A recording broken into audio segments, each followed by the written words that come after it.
What's up guys, welcome back. Today we're going to be looking at how I painted the blue armour on this night log model. I'm not going to show every single surface because really they're all pretty much the same. Once you know how to approach one armour panel, you can apply that across the rest of the model. So for the sake of your sanity and mine, we'll mostly focus on how I painted the leg and the shoulder pad. To start off, I used some scale colour black leather and I painted all the armour parts of the model. I'd already primed the miniature using some Games Workshop Chaos Black Spray. I find these darker scale colours go on better over a darker primer. That's why I've opted for the black over my usual grey. Plus you can also leave the black in the recesses between the panels to help get clear definition between each section. It just saves a bit of time because we don't need to go back later and line everything. In order to get a smooth coverage, I apply this over a few thin layers until the colour is solid without any patchiness. You might think it's an odd choice to start with a dark purple when we're painting this model blue, but actually you can use any colour you want for the shadows. So you could use green, red, orange, pink, it really doesn't matter. As long as your shadows are going to be darker than your midtone, your eyes will register the colour as whatever your midtone is. So you can get a more interesting look if you use a different colour for your shadows. It's worth experimenting with that if you ever get bored of just using a darker version of your main colour. That idea is also true for your highlights as well. For example, you could have a purple shadow, a blue midtone and an orange highlight and your eyes would still register the overall colour as blue. The main trick is to ensure that your midtone is always the most dominant colour and have it cover a larger area than your shadows and highlights. If you cover up too much of your midtone with either your shadow or your highlights, then you'll lose the effect and your eyes will register the surface as being whatever colour is more dominant. I think a lot of issues in miniature painting come from simply losing your midtone, so if you ever find that your paint job isn't looking how you expected, just check quickly if you can see your midtone. That's usually where the problem's going to lie. Once I painted the base colour for this model, I set it aside for a couple of days so that I could work on some video editing, and this meant that there was probably going to be a fair amount of dust lurking on the model. So what I did was grab a large brush, one with soft bristles, and I essentially used it like a feather duster, lightly brushing the surface of the model to get rid of any little bits of dust or hairs. I actually usually do this before each painting session so that I don't get any dust trapped in my paint. There's nothing worse than ruining a paint job with a little bit of hair or a bit of grit. It's really worth doing this before you start. It only takes a few seconds and it saves you a lot of hassle. Just make sure that your brush has soft, clean bristles. You don't want to use stiff hairs or a brush that has dried paint on it. You'd end up ripping the paint on the model, so just be careful that you use a suitable brush, or you might end up ruining your model and your day. Alright, so for our first highlight, and because we used our shadow for the base colour, this is actually going to be our midtone. And for that we're going to be using some scale colour Cantabaric blue. We'll block that in over the areas where we want our highlights. You could also start off by basing the model in this blue and then paint in your shadows later, but I find this way where you're building up the colour on top of the shadow is a little less hassle. If you've seen my other videos on painting space marines, you'll know that I simply block in the colours without trying to blend them out. It does look a little odd until you blend it out, but it's actually quite a good way to map out where all your highlights are without having to worry about getting smooth blends while you're doing it. So it just means that you've got one less thing to worry about. So that the model looks interesting from multiple angles, we'll try and imagine 4 general light sources, 2 coming down from the front, 1 on the left and 1 on the right, and then 2 from the back, again on both the left and the right side of the model. When I'm painting the highlights, I'm always trying to match the shape of the surface that I'm working on. So for example, the shoulder pads are kind of egg-shaped, so on the front I paint a sort of a egg-shaped highlight around the area where I want the light to be hitting. Again, we have a light source coming down from the front side of the model, so our highlight will be around here underneath the light. Then on the back of the shoulder we have a light coming down from the rear, so I paint a vaguely egg-shaped highlight just underneath where the light would be hitting. This time, because of the way the model is tilted, less of the shoulder would be exposed to the light, so I make the highlight a bit smaller than the one on the front. I'm using basic non-metallic metal rules to work out where to place most of the highlights.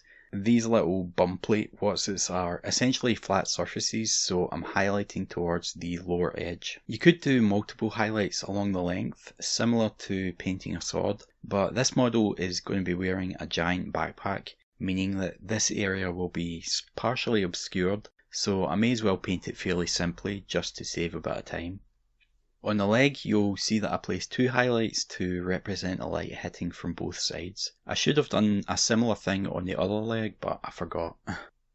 Alright, so I just continued placing highlights on each armour plate. The surfaces on Space Marine armour are all quite basic, so it's fairly straightforward to work out where to place them.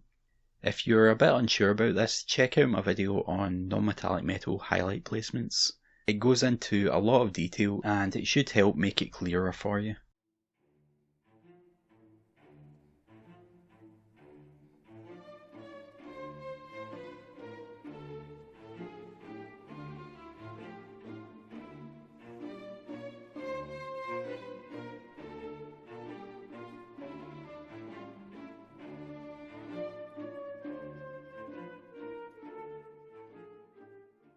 Once all the highlights are blocked in, I create a glaze by making a 1-to-1 mix of black leather and Cantabaric blue, and then I add some water, thinning it down so it looks like coloured water.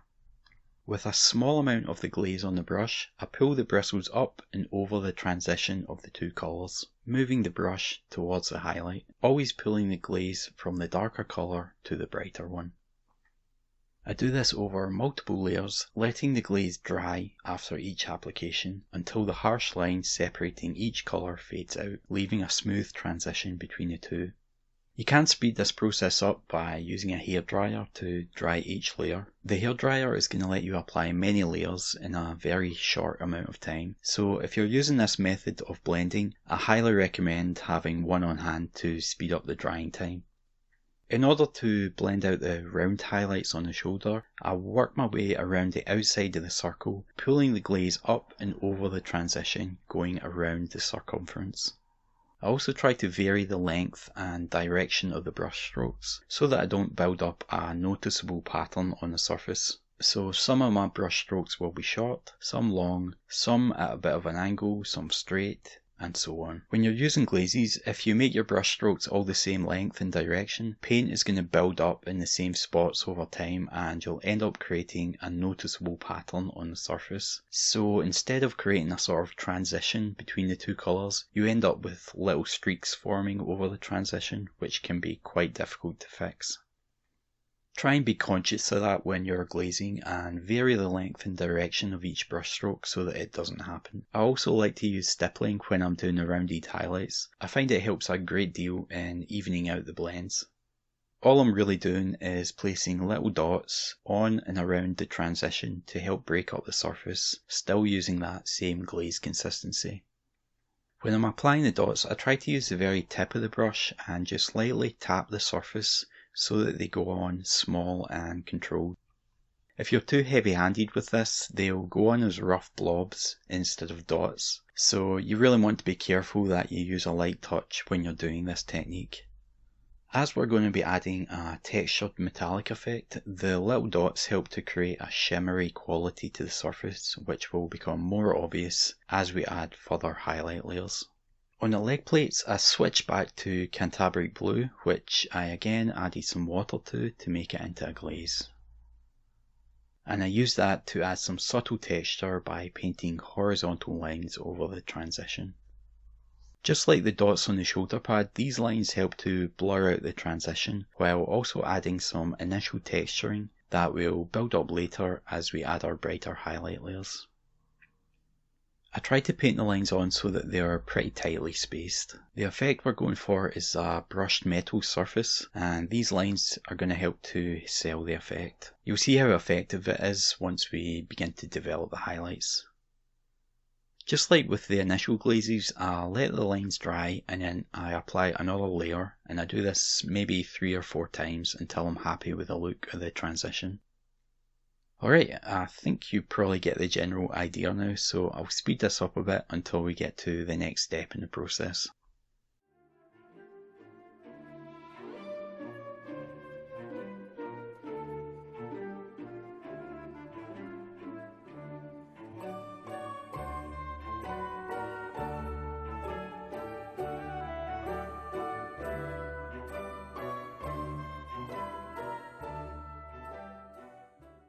For the next highlight, we'll make quite a large jump in colour with some scale colour Mediterranean blue, and we'll thin this down to a thinnish layer consistency.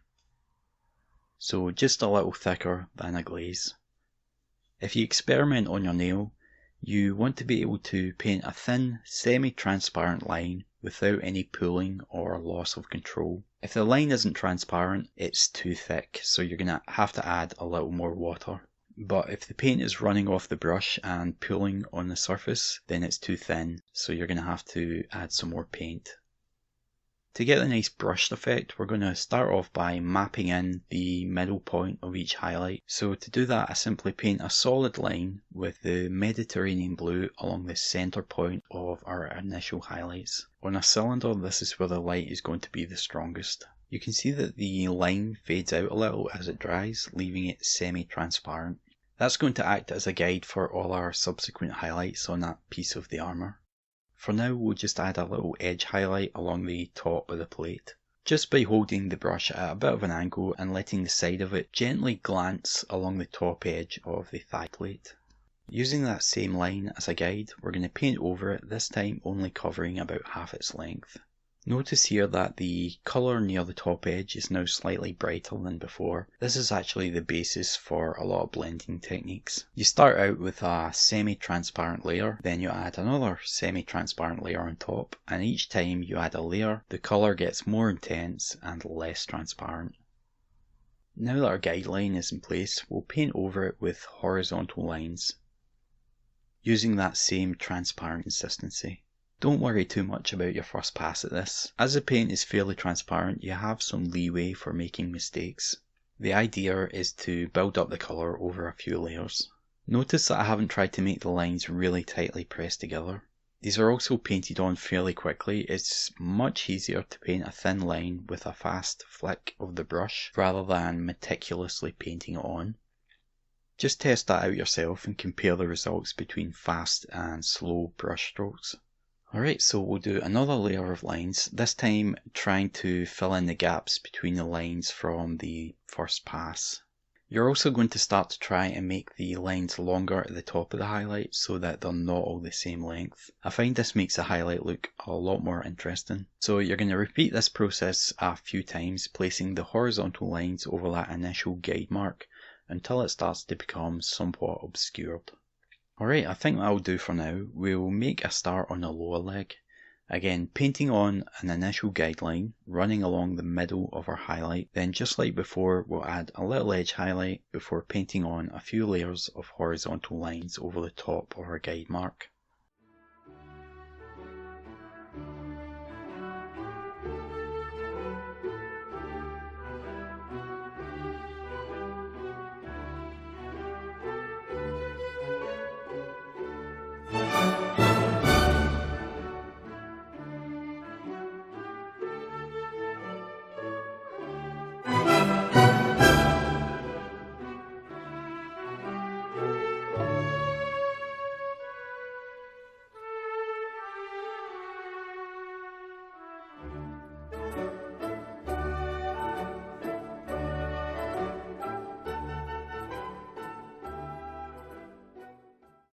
To continue, we're going to mix some scale colour white sands into the Mediterranean blue in order to lighten it.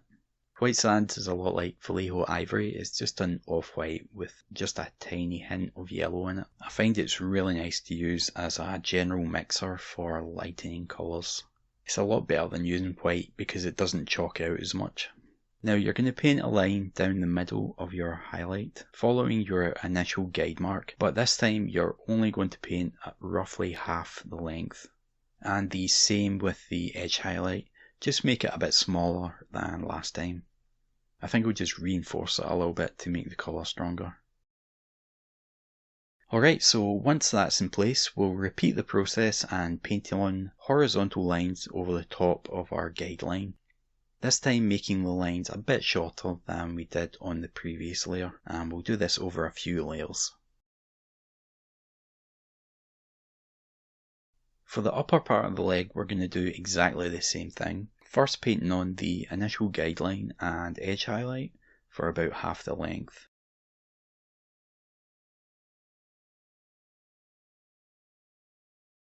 then painting on horizontal lines over the top of the guide mark.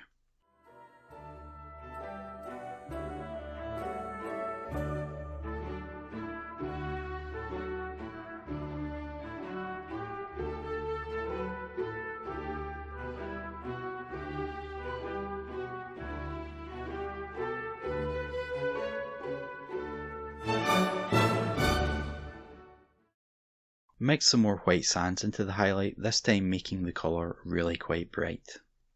This is painted on as a small T shape at the very edge of our highlight. So I paint a little vertical line at the bottom of the plate, then I paint a small edge highlight forming that T shape. And I'll go over that a couple of times to make the colour nice and bright.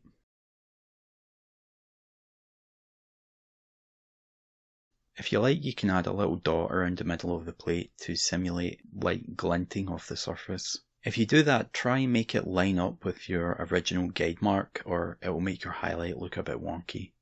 Alright, and we'll repeat that for the upper part of the leg using that same bright blue highlight colour.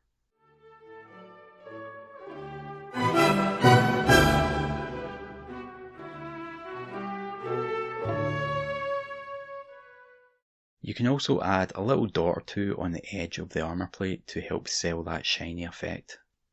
We'll come back to that in a second, but for now we're going to add a little edge highlight on the upper side of the plate here, just with some Mediterranean blue. So again, when you're doing edge highlights, don't try to paint it with the tip of the brush. Use the side of the brush near the tip and just draw the side of the brush along the edge at a bit of an angle so that your brush is just glancing along the edge. It's much easier than trying to paint it with the tip. Alright, so I'll take that brighter blue colour and draw it towards the corner point on the armour plate.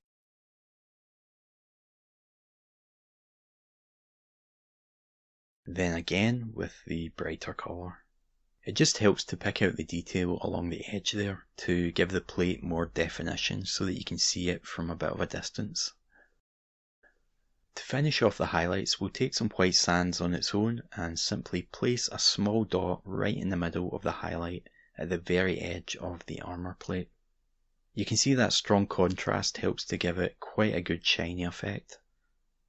Alright, so that's the basic process for painting the brush metal effect. I'll paint the rest of the foot so that you can see a bit more of that in action. I'm using the same colours as before, and I'm trying to build up the highlights on the upper part of the foot so that the highlights line up with the one on the leg. Being careful to leave dark lines between the details so that they stand out and you'll be able to see them from a distance.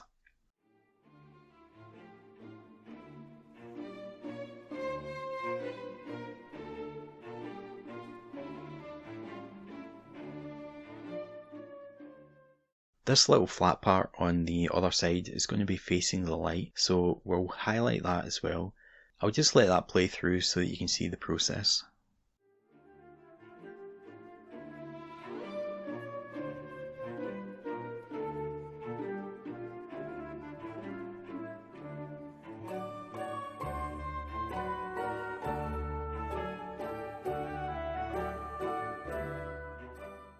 Notice that I'm adding a few little highlights along the edge.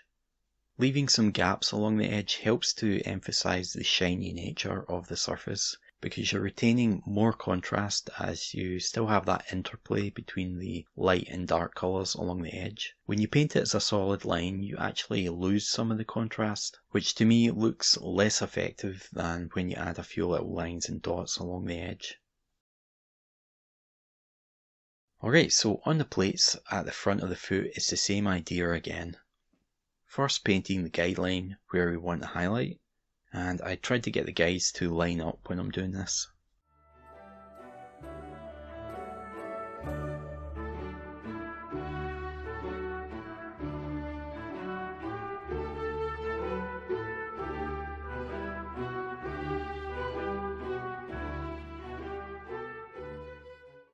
So once those guide marks are in place, I paint on the horizontal lines over the guidelines, and I do that over a few layers until the line starts to blur out.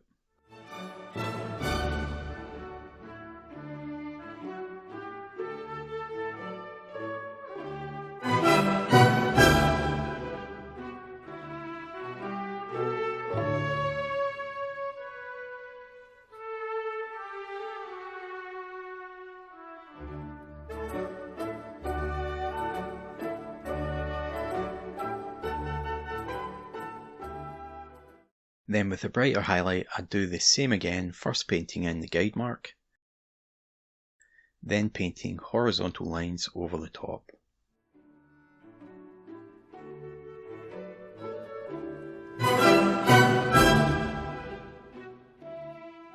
To finish off, I come back with some white sands and just add a few little dots to boost the contrast.